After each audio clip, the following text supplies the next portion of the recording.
Hello, friends. I am reading for Monday, February the 13th, and this is still in week one on the creation theme. And I'll be reading from Job chapter 38 and 39, and also 40 and 41. And the reason we're skipping ahead to Job is because God, in answering Job's questions, and the friends of Job, their comments and questions about why Job is suffering and why these bad things have happened to Job, God's going to give them an answer in the end, or give them some words. It may not be an answer, but it is an answer, but it's also not an answer.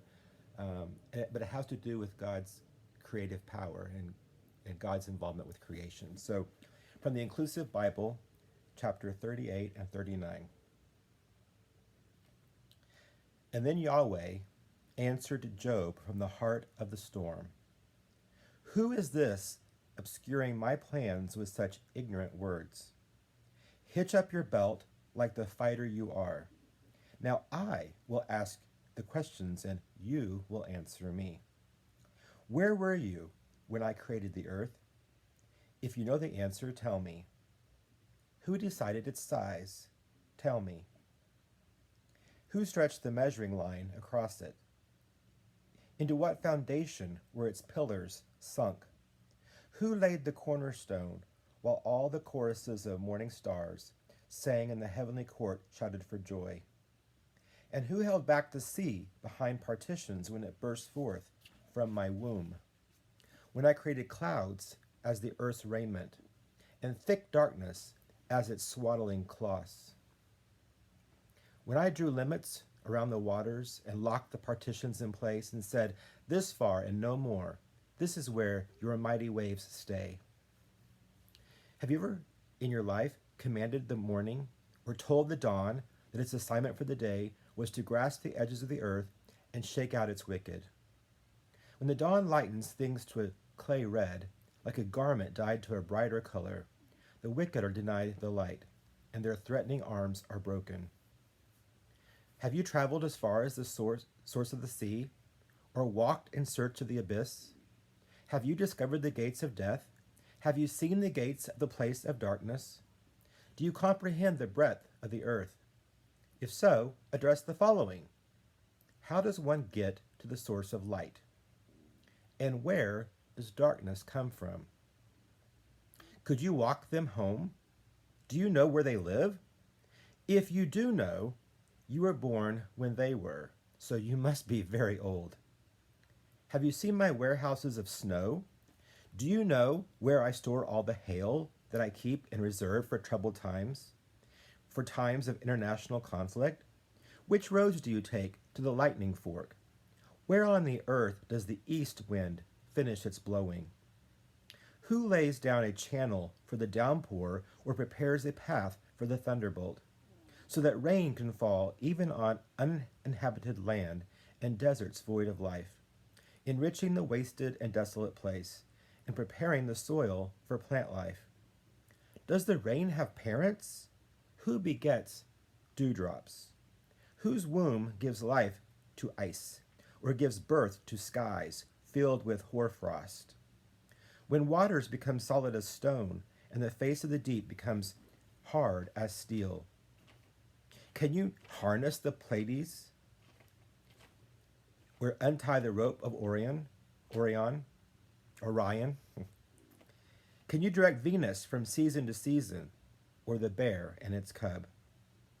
Do you know the laws of the heavens? Can you fix their rule over the earth? Can you boom out your voice at the clouds and cause them to rain on command? Can you send the lightning on its way? Does it report back to you, here we are? Who instills the ibis with its prophetic wisdom? Where does the rooster pick up its intuition?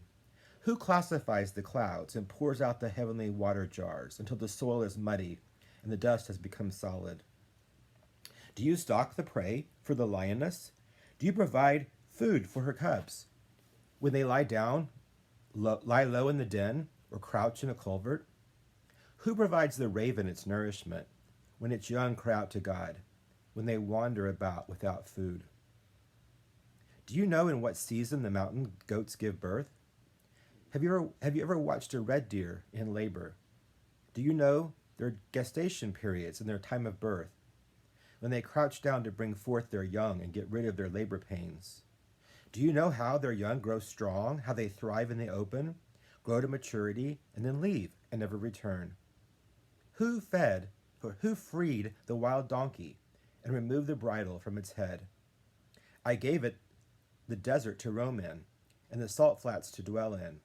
It rejects the noisy city. It has no driver to give it orders.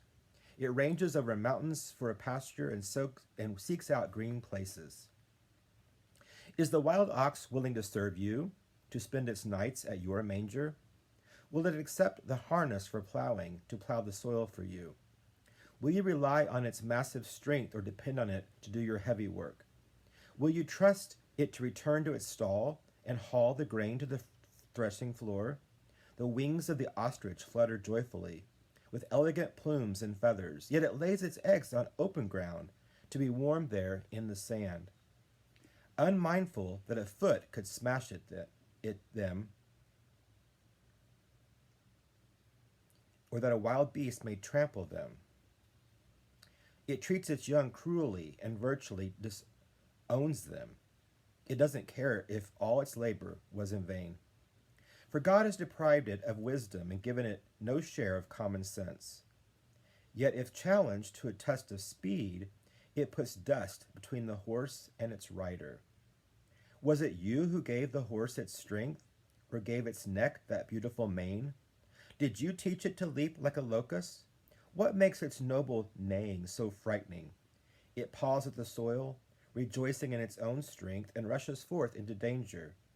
It chuckles at fear. It isn't afraid. It defies weapons of destruction. The quiver, the sparkling spear, and the javelin rattle upon its back. Twitching in anticipation, it takes off at a gallery. Nothing can hold it back once the trumpet sounds. At each trumpet blast, it neighs and aha! It smells the odor of struggle and strife, and listens to the tumult and the war cry. Are you in your wisdom why the soaring hawk spreads its wings and heads south? Does the eagle fly aloft at your word to make its nest so high? It spends its nights amid rocks and cliffs, with the pinnacle of a peak as its stronghold. From this view, it searches for its prey, with eyes that see from afar. It feeds its young on blood. Where carrion is found, there it is. And now let me read from chapter 40, beginning with verse 15, and we'll read through chapter 41, verse 34.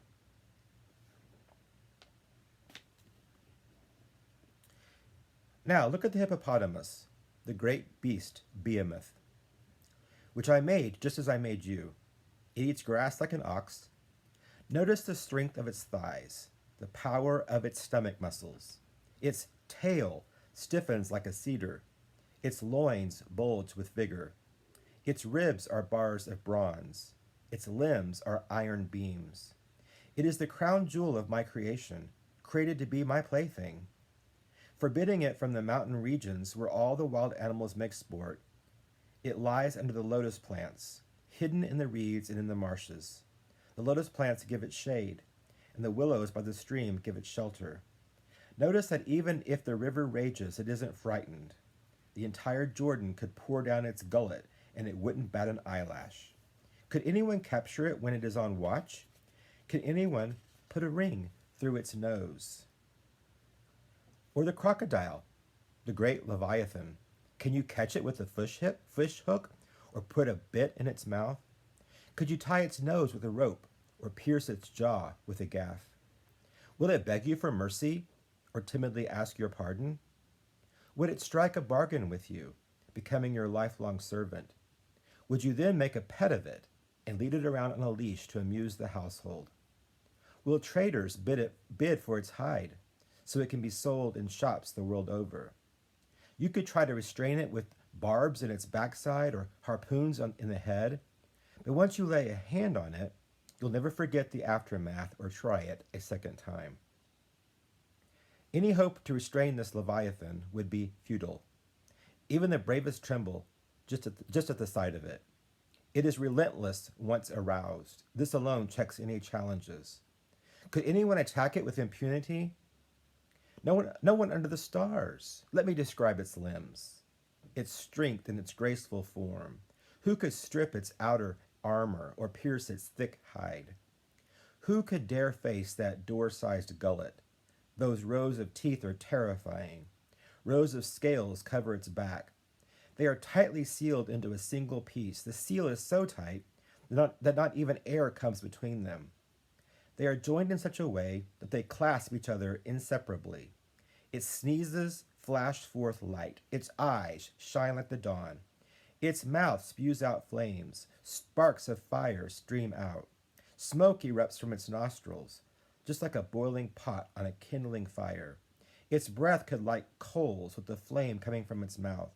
The neck is strength itself. Fear precedes its every move. When it raises itself up, even the waves flee. All the waters fall back. The fold of its flesh are joined, tightly bound up and immovable. Its heart is as hard as granite, like the lower millstone. A sword might strike, but won't pierce, nor will the spear, javelin, or dart. Its tail considers iron as flimsy as straw. It smashes bronze as easily as rotten wood. Arrows can't make it flee. Stones from slingshots crumble into dust. Clubs are like toothpicks to it. It laughs at the clatter of javelins. Its underbelly is as sharp as pottery fragments, leaving a trail in the mud like a plow. It churns the deep seas into a seething cauldron, making them smoke like an incense burner. It leaves like a shining wake in the sea, as if the sea had a shock of white hair. Nowhere in or on earth is there the like of it, a creature utterly without fear. It looks the most arrogant right in the eye and rules over all beast, even the proudest.